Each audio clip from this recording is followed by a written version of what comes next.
Después vamos a hablar de la hipoacusia en los escolares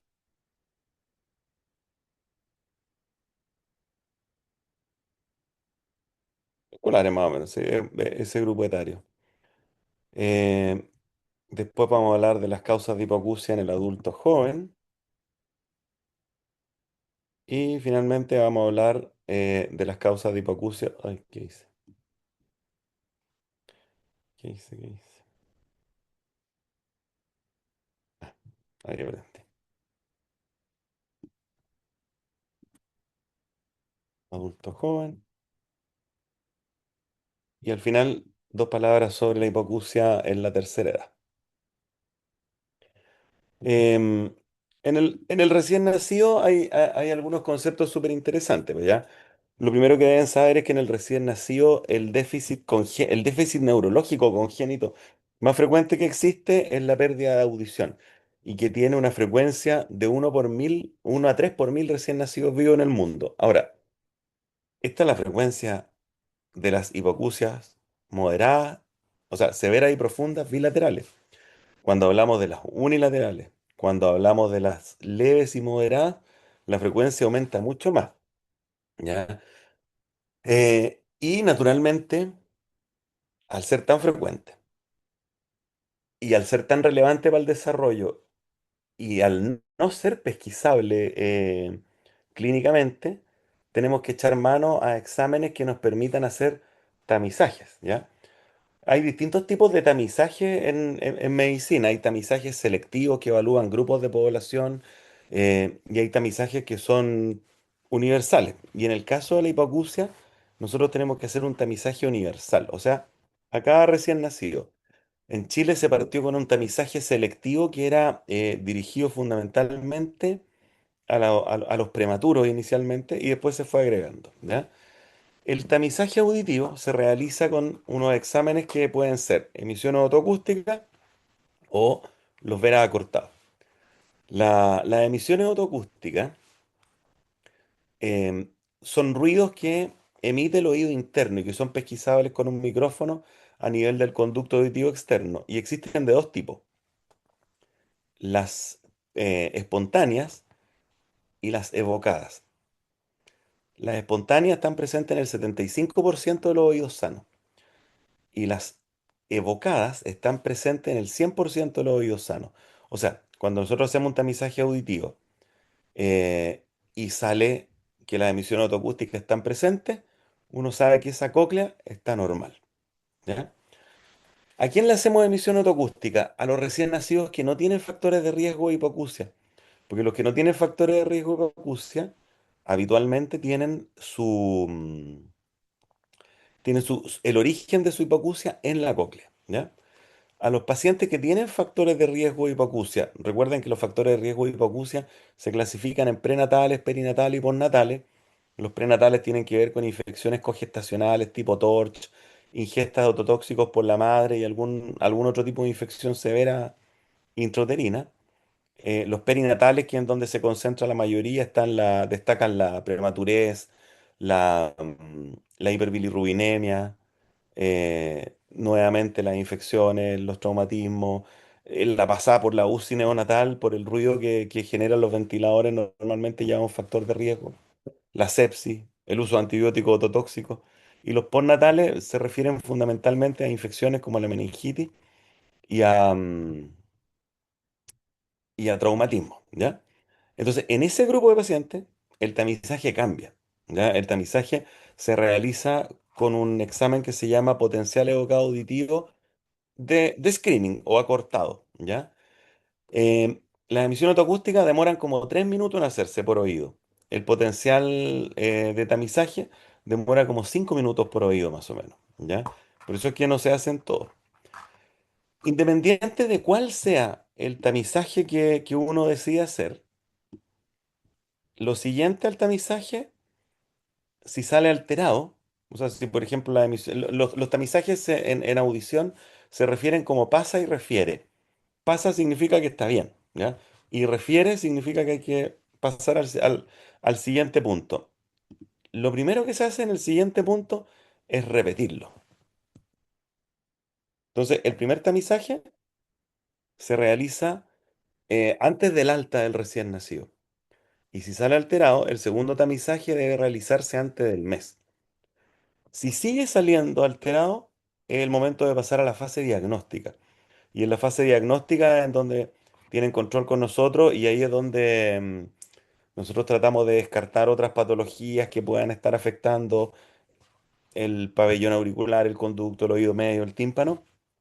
eh, y descartamos causas de hipoacusias de conducción que puedan estar simulando, alterando el tamizaje, que naturalmente va dirigido fundamentalmente a pesquisar las hipoacusias neurosensoriales. Y le hacemos una serie de exámenes, una batería audiológica que es mucho más grande. Veras de estado estable, impedanciometrías de alta frecuencia, evaluaciones por los fonoaudiólogos expertos en desarrollo del lenguaje para ir viendo los hitos del lenguaje. Y con eso hacemos el diagnóstico. La idea de tener un tamizaje auditivo universal implementado es que el paciente tenga su diagnóstico antes de los 3 meses y que eso se traduzca en que su primera ayuda auditiva esté antes de los 6 meses, ¿ya?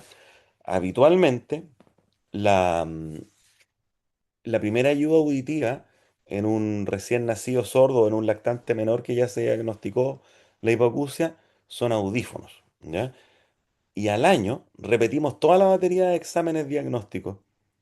Y ahí sacamos conclusiones porque al año termina de mielinizarse la vía auditiva.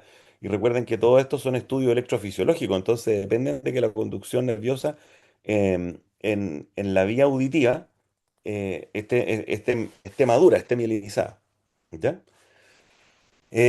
Y al año que terminamos, si el paciente sigue igual, a veces hay situaciones en donde la mayoría de las veces están igual o peor, los que tienen su diagnóstico de hipoacusia neurosensorial. Pero hay situaciones excepcionales de neuropatías y de pacientes que han tenido, por ejemplo, hiperbilirrubinemia, en donde en el control del año la audición puede estar un poco mejor y pasar, por ejemplo, de profunda a leve o a moderada y cambiar un poco el pronóstico.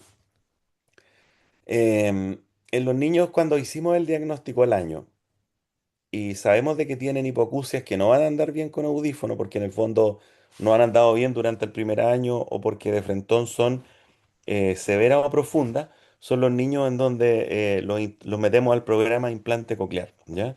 El implante coclear para la sordera congénita en Chile está asegurado por ley a través del auge, tanto para los recién nacidos sanos como para los prematuros. El de prematurez partió un poco antes y el de menores de 4 años partió el 1 de enero del 2013. Originalmente, cuando redactamos el reglamento para el GES, lo dejamos en 2 años, ¿ya? E incluía el reglamento para esa patología GES el tamizaje auditivo universal. Pero cuando un grupo de especialistas redacta una recomendación en salud, el Ministerio de Salud la recibe, la coge y se la pasa a Hacienda. Y Hacienda ve si el presupuesto alcanza para eso o no. Y si no lo recortan, y lo recortan donde cayó nomás. Pues en el caso nuestro, lo que hicieron fue sacar el tamizaje auditivo universal. Entonces adivinen qué pasó. Como no había tamizaje auditivo universal en la época del 2013, los pacientes consultaban en forma tardía. En promedio, en la serie que presenté yo en el ministerio, a los 2,6 años. Y resulta que ahí quedaban fuera del GES. Entonces no se cumplía el espíritu de la ley de que fuera una garantía universal. Entonces, con esos antecedentes, nuevamente se fue a Hacienda y nosotros decíamos, bueno, ahora sí nos van a financiar el tamizaje auditivo. Y lo que hizo Hacienda fue subir la garantía hasta los 4 años. Salía más barato que implementar el programa de tamizaje auditivo universal. De manera que actualmente un niño sordo que es diagnosticado antes de los 4 años de edad tiene su tratamiento garantizado a través del GES, ¿ya? Ahora, lo ideal para nosotros, y es como trabajamos normalmente en los hospitales en donde tenemos programas ya consolidados de implante coclear, el nuestro partió en el 2009, em, es que entre el año y los 2 años estemos implantando a los niños con sordera congénita. Y al menos en mi hospital, en el Hospital Regional en Concepción, cumplimos con el estándar internacional y hacemos cirugía de implante coclear bilateral simultáneo en los recién nacidos sordos congénitos. Y la mayoría actualmente lo estamos operando entre el año y los 2 años. Eso ha cambiado un poco el pronóstico porque en el fondo cuando lo operamos tardíamente, la capacidad de desarrollar lenguaje que tienen estos niños es bien baja. Pero cuando se implantan entre el año y los 2 años, la verdad que tienen todo el potencial para comunicarse como un normoyente cuando ya terminan su rehabilitación, que en estos casos es muy larga, dura normalmente 5 años. ¿Ya? Yo le diría que eso es fundamentalmente lo que hay que saber de hipoacusia en el recién nacido. ¿Ya? Si alguien, por favor, tiene una duda sobre la hipoacusia en este grupo etario, me pueden preguntar al tiro mientras yo borro la pizarra para conversarles sobre la patología que empieza a aparecer entre los preescolares y escolares. ¿Ya? Así que si tienen alguna pregunta, díganle al tiro nomás.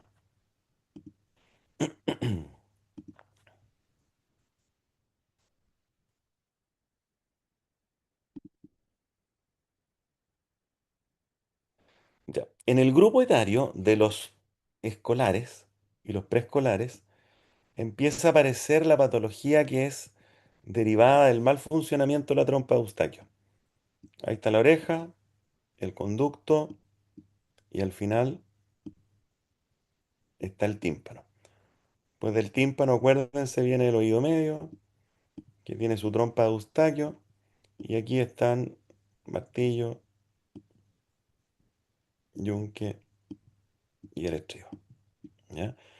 Este aparato lo que hace es recibir el sonido, amplificarlo y transmitirlo hasta la cóclea, ¿cierto? Y para cumplir con esa función requiere que esta parte tenga aire y el aire llega a través de la trompa de Eustaquio. Entonces, eh, en la infancia la trompa de Eustaquio tiene algunas singularidades.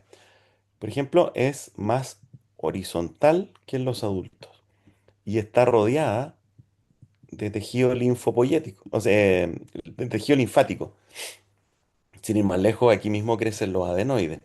Entonces, en la infancia se da con mucha frecuencia de que los pacientes no tienen una buena función de la trompa de Eustaquio y por lo tanto el aire no entra como debiera entrar al oído medio. ¿Ya?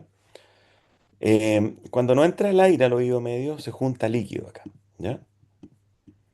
Cuando hay líquido en el oído medio con signos inflamatorios agudos y abombamiento de la membrana timpánica, estamos hablando de una enfermedad específica que se llama otitis media aguda. ¿Ya? La otitis media aguda, como casi todas las infecciones respiratorias altas, es una enfermedad benigna y autolimitada. Por eso es que tiene indicaciones tan precisas de antibióticos. Recuerden que actualmente le indicamos antibióticos a los pacientes con otitis media aguda que son bilaterales, con otorrea, eh, que llevan más de 3 días con síntomas al control, o los pacientes que, por ejemplo, no pueden acudir al control de las 72 horas. ¿Ya? Por viaje, por alguna otra razón. El resto normalmente no requiere antibióticos. Ah, bueno, los menores de 6 meses siempre requieren antibióticos. Y entre los 6 meses y los 2 años, depende un poco de qué tan seguro esté el clínico del diagnóstico. Pero la verdad que entre los 6 meses y los 2 años, pues un médico que no es especialista, no es fácil hacer el diagnóstico de otitis media aguda con una guagua febril y llorando. Entonces, en general, como que bajo los 2 años, se tiende a dejar antibióticos, siendo, le insisto, la recomendación bajo los 6 meses. Y sobre los 2 años, estas indicaciones bien precisas que les mencioné, que tenían que ver con la otorrea, la bilateralidad, la no mejoría dentro de las primeras 72 horas y la imposibilidad de asistir a control. Saquemos el abombamiento timpánico. Persiste el líquido en el oído medio, ¿ya? Pero ya no hay síntomas inflamatorios agudos, hay un cuadro clínico, subclínico, digamos, que cursa con líquido en el oído medio sin síntomas inflamatorios agudos y con retracciones del tímpano, en vez de abombamiento timpánico. ¿Ya? Este cuadro clínico se conoce como otitis media con efusión y es la principal causa de hipoacusia en el grupo etario de los escolares y los preescolares. ¿Ya? Es una condición benigna de la infancia también, habitualmente autolimitada, pero le tenemos que poner un plazo. Y el plazo para tratar la mucositis timpánica es de 3 meses. Sobre 3 meses ya requiere tratamiento porque empieza a traer problemas desde el punto de vista de desarrollo del lenguaje y de capacidades neuro... O sea, genera un pequeño retraso en el desarrollo. Cuando la tratamos, lo que hacemos es instalar un tubito acá que va abrochado en el tímpano que se llaman colleras. Y habitualmente sacamos los adenoides que están grandes. ¿Qué es lo que hace la adenoidectomía dentro de este cuadro? Disminuye la carga bacteriana de la rinofaringe, que no es que funcione como una infección, sino que funciona como un estímulo antigénico persistente que genera inflamación persistente en la trompa de Eustaquio. Y lo que hace la collera es permitir que entre aire en forma inmediata tras la instalación, restablecer la audición inmediatamente y frenar este fenómeno inflamatorio que es destructivo para los oídos medios. No al tiro, pero con los años se va desarrollando la patología crónica, ¿ya? Las colleras habitualmente se eliminan en forma espontánea dentro de 6 a 8 meses y durante el periodo que están no debe entrar agua en la oreja. Entonces le recomendamos a los pacientes que cada vez que se bañen le cubran a sus hijos con algodón con vaselina sólida o con tapones de silicona de estos de natación, ¿ya? Ahora, imagínense que esta condición de disfunción tubaria persiste por mucho tiempo. Bueno, ahí lo que ocurre son dos cosas. Una, que el tímpano, por ejemplo, se retraiga mucho y genere espacio acá, ¿ya? Recuerden que la piel del conducto auditivo externo normalmente migra así, ¿ya? La piel del conducto auditivo externo tiene una peculiaridad. eh, Se replica al doble de la velocidad del resto de la piel del cuerpo. Eso le da la capacidad de comer hueso y permite que el conducto auditivo se mantenga abierto. De hecho, si nosotros, por ejemplo, en una cirugía le sacamos la piel al conducto auditivo externo, normalmente se forma hueso de neoformación y se cierra.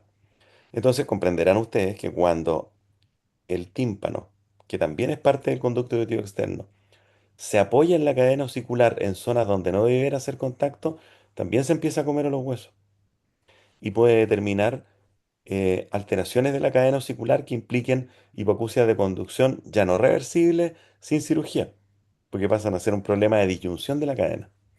Lo otro, cuando la piel encuentra estos espacios, empieza a migrar hacia acá. Y ahí aparece otra condición patológica, que es la presencia de piel medial al ánulus, acompañado de otorrea e hipoacusia que dura más de 3 meses. Y eso se llama otitis media crónica con colesteatoma, ¿ya?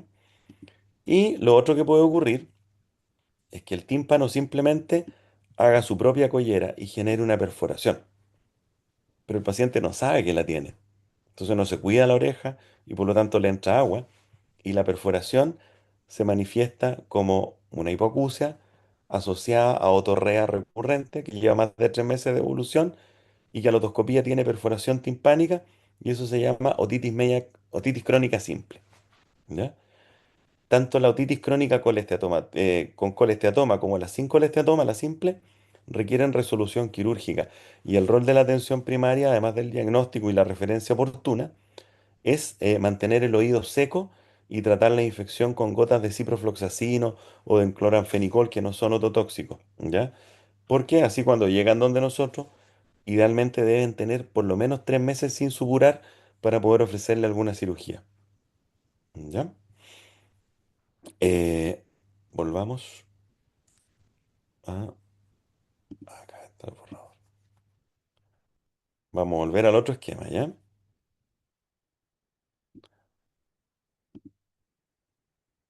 Bueno, ay, no, no, no.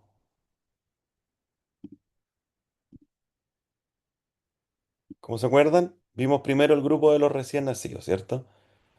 Vimos la patología en el grupo de los lactantes, perdón, de los preescolares y los escolares.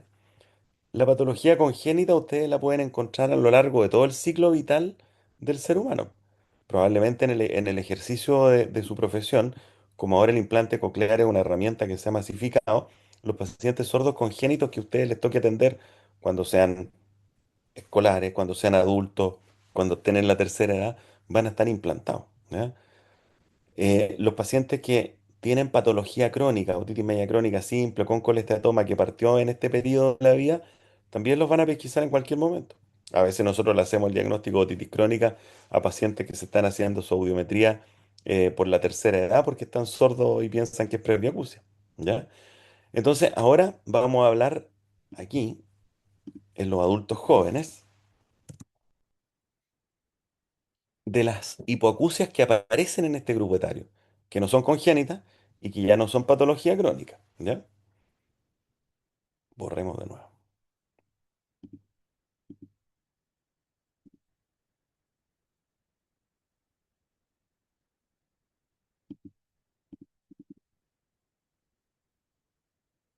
Eh, es a ese grupo de patologías a la que aparecen en el adulto joven, nosotros le llamamos las hipoacusias con otoscopía normal. Y por lo tanto, las hipoacusias con otoscopía normal pueden ser de los dos grandes tipos de hipoacusia que hay: neurosensoriales o hipoacusias de conducción, ¿cierto? ¿Cómo distinguirlas clínicamente cuando estamos frente al paciente? Eh, los diapasones, ¿cierto? Ya, pero normalmente el médico general no anda con diapasones, pues, ¿ya?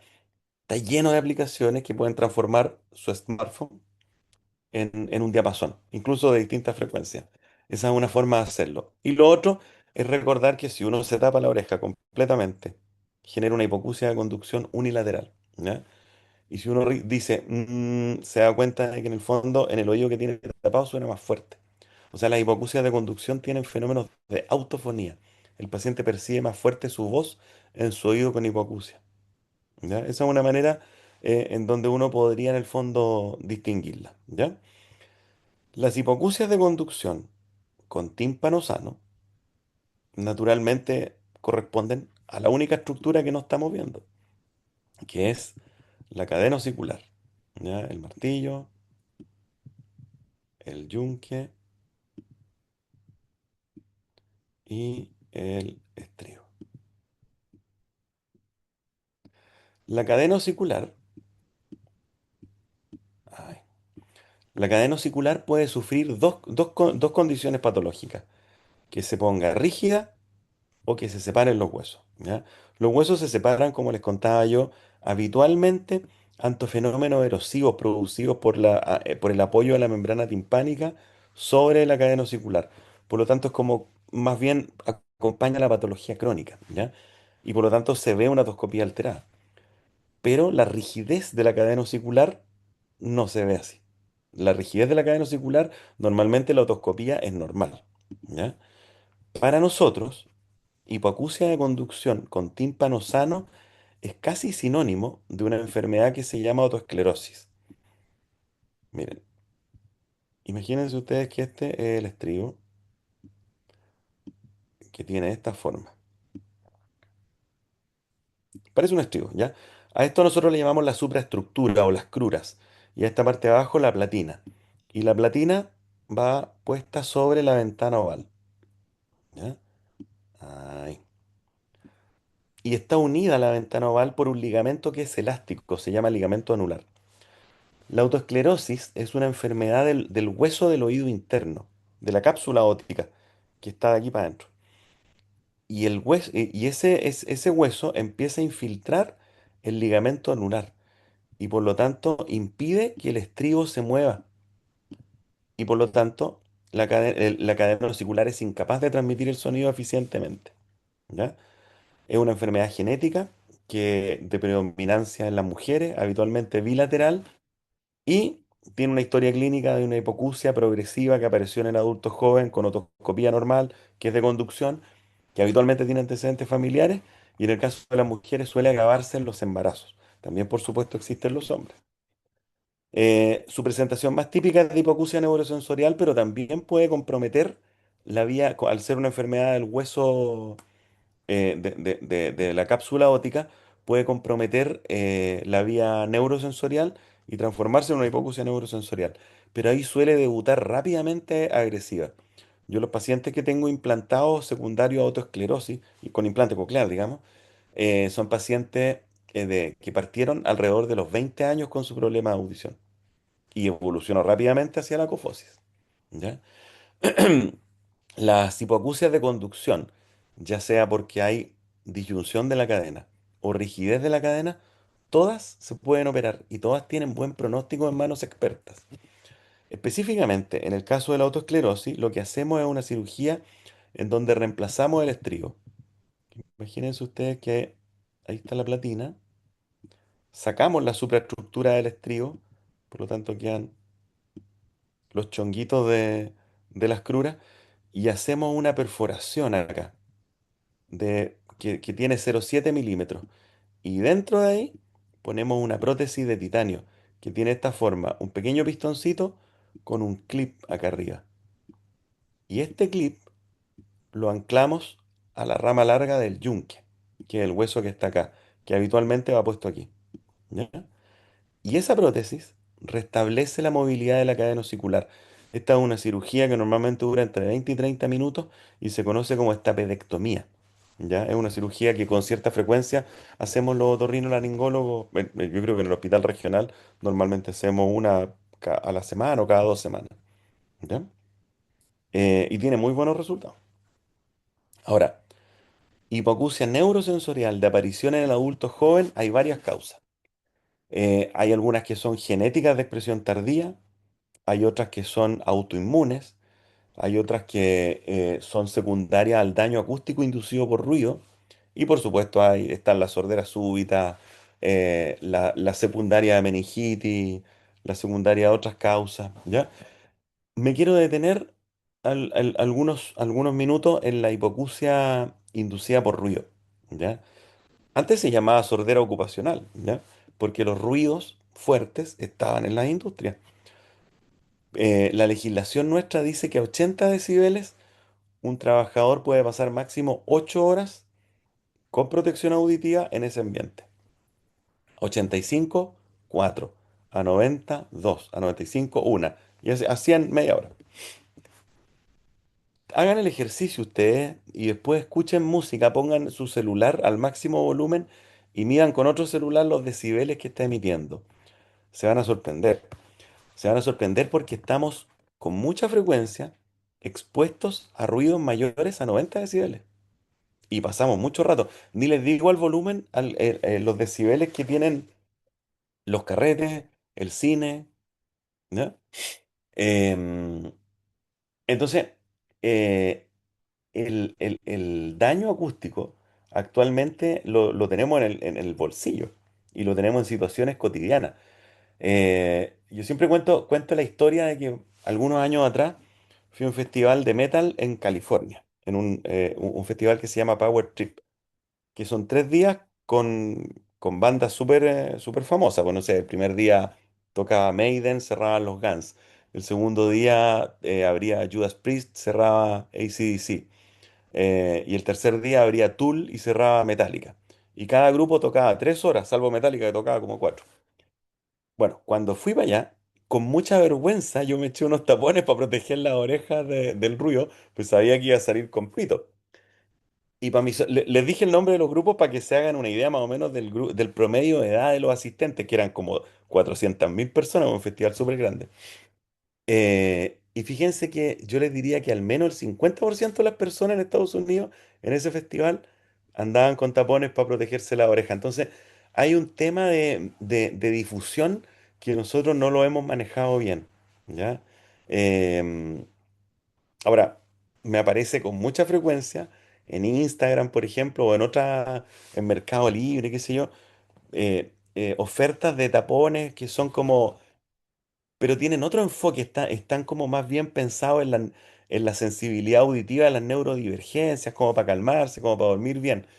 Sin embargo, yo creo que uno debiera, o sea, que nosotros como gremio médico debiéramos educar a la población sobre lo dañina que es la exposición al ruido para el oído y que el daño es permanente. Yo atiendo muchos pacientes acá que trabajan en el área de la música, que son productores musicales, cantantes, músicos de la sinfónica o de otras bandas, DJ, y tienen 30, 35, 40 años y ya tienen deterioro auditivo significativo. ¿Ya? Las hipoacusias neurosensoriales normalmente se tratan con audífono.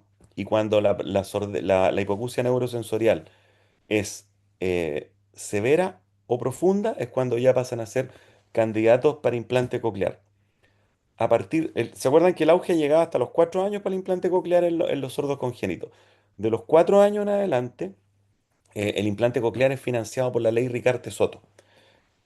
Ese reglamento nos quedó mejor, ¿ya? Y ese reglamento partió el 1 de enero del 2019. Ya teníamos 6 años de carrete con el GES y fuimos corrigiendo los errores que habían ahí. Em, ¿Qué es interesante de esta situación que les estoy contando? Para que ustedes sepan, Chile es creo que es el único país del mundo que tiene financiamiento estatal para el implante coclear a lo largo de todo el ciclo vital del ser humano. Cuando nosotros vamos y presentamos en los congresos internacionales las experiencias de nuestros hospitales, los resultados, qué sé yo, y explicamos cómo funciona el modelo de salud en relación a los implantes cocleares, todos, europeos y gringos, se sorprenden y nos preguntan un poco más de detalle de cómo funciona.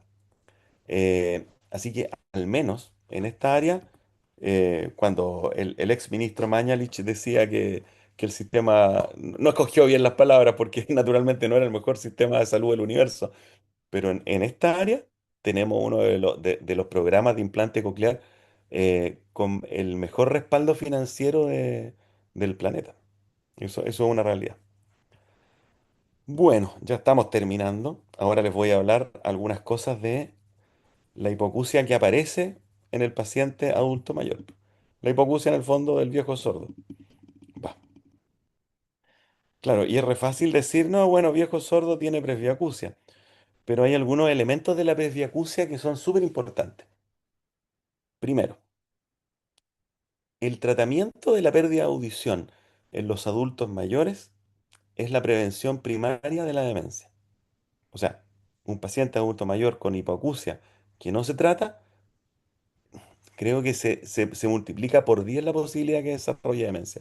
Es muy prevalente, ¿ya? Y lo segundo, que el gen que te hace susceptible para ir perdiendo la audición con los años, también lleva el gen que te hace susceptible a la ototoxicidad y al daño acústico inducido por ruido y se hereda por vía mitocondrial. De manera que cuando hay mujeres con presbiacusia, yo normalmente le digo, ¿tiene hijos, qué sé yo? Y a veces los cito o a veces los están acompañando y les doy un poco de consejo genético en relación a cómo deben cuidarse su audición de lo ototóxico y de los ruidos fuertes. El tiempo es implacable, eso uno no se puede defender, pero de las otras dos cosas sí. ¿Ya? Los audífonos para los pacientes de la tercera edad también están cubiertos por el GES en nuestro país, ¿ya? Y tenemos ahí una deuda grande como gremio, porque si bien está financiado, la tasa de adherencia a audífonos en los adultos mayores, en el mejor de los casos, no ha superado el 60-65% en nuestro país, ¿ya? Eso es básicamente lo que yo les enseño de hipoacusia a los estudiantes de pregrado. No sé si tienen alguna pregunta, si quieren comentar algo. Me imagino que deben estar extremadamente cansados, así que traté de hacerla lo más comprimida posible. Sí, doctor, muchas gracias igualmente por la presentación y todo lo didáctico que pudo haber sido con los mapitas. Muchas gracias, se lo agradecemos harto. Teníamos dos preguntitas. Una de Nicolás Contreras que dice, doctor, ¿cuál es el tratamiento que deja usted habitualmente en un OMA en adultos unilateral sin otorrea? En una otitis media aguda en un adulto. Sí, Ya, no, pues los pacientes sin otorrea unilateral no tienen indicación de tratamiento, solo se maneja sintomáticamente. Se controla el dolor y la fiebre. Por lo tanto, paracetamol, ibuprofeno, cualquiera de esas cosas, calor local, ¿ya? Es bien excepcional la otitis media aguda en los adultos. Es una enfermedad predominantemente de la infancia, pero a los adultos también les da. Sí, ok, pero se maneja igual como les contaba, las mismas indicaciones de antibiótico que habíamos conversado. ok, doctor, muchas gracias. Y la siguiente preguntita es de Bárbara Rodríguez que dice, ¿todas las OME terminan en colleras? No, pues recuerden que les dije que la otitis media con efusión era una enfermedad autolimitada y que lo que hacíamos era darle un plazo Y yo les diría que probablemente menos del 10% de la otitis media con efusión terminan requiriendo collera. La OME Muchísimas también puede gracias. aparecer, la OME también puede aparecer en los adultos, y en los adultos para nosotros es un signo de alarma porque nos obliga a descartar tumores rinofaringios, pero es mucho más frecuente que tumores rinofaringios que sea el debut de alguna enfermedad autoinmune. Y también con Bueno, esa temática autoinmune, Francisca Espinosa nos pregunta, ¿qué enfermedades autoinmunes se relacionan con la pérdida auditiva en la adultez? todas. Todas pueden cursar con hipoacusia. Lo que pasa es que muchas veces aparece la hipoacusia primero y la enfermedad autoinmune se termina diagnosticando 10 años después. Ok, doctor, muchas gracias por su presentación y esta clase. Damos por finalizadas las preguntitas y Bueno, que tengan una que excelente tengan buenas noche. noches. Igual Cuídese. usted. Chao, Chao, chao. chao. Bueno, ahora voy a compartir la asistencia para esta clase para que puedan completarla y daríamos finalizada este tercer día de la jornada de otorrinolaringología para médico general organizada por la SEM de la Universidad de Valparaíso, Campus San Felipe. Muchas gracias a todos los presentes por venir y estar atentos a las clases. Cuídense.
Sí, disculpen. La clase de hoy, la segunda clase fue hipoacusia de conducción y neurosensorial. Igual lo voy a dejar escrito en el chat para que puedan poner su asistencia.